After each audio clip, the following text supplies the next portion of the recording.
The 1971 Mercury Montego Sportshauler was a bold concept vehicle developed by Mercury, a division of Ford, as a showpiece for the 1971 Chicago Auto Show.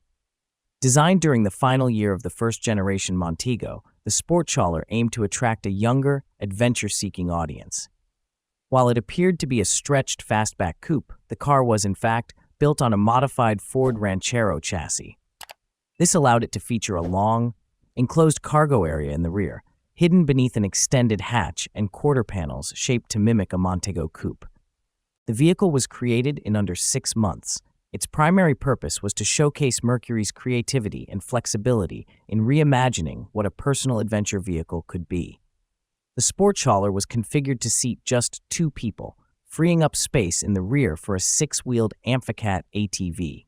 Although the Amphicat included in the display was a non-functioning mock-up, it visually demonstrated the car's utility concept, carrying off-road gear such as ATVs, motorcycles, or bicycles.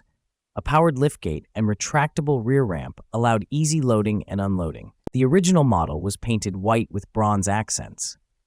By 1972, for a second round of auto shows, the concept was repainted black with bronze details and restyled to more closely resemble the upcoming second-generation Montego. Despite its innovative design, the Sportshauler never went into production. Interest waned, and Mercury chose to focus on traditional coupes and sedans.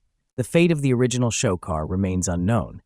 However, it has achieved a cult following among automotive enthusiasts and has been immortalized as a 1/43 scale model, complete with a miniature Amphicat.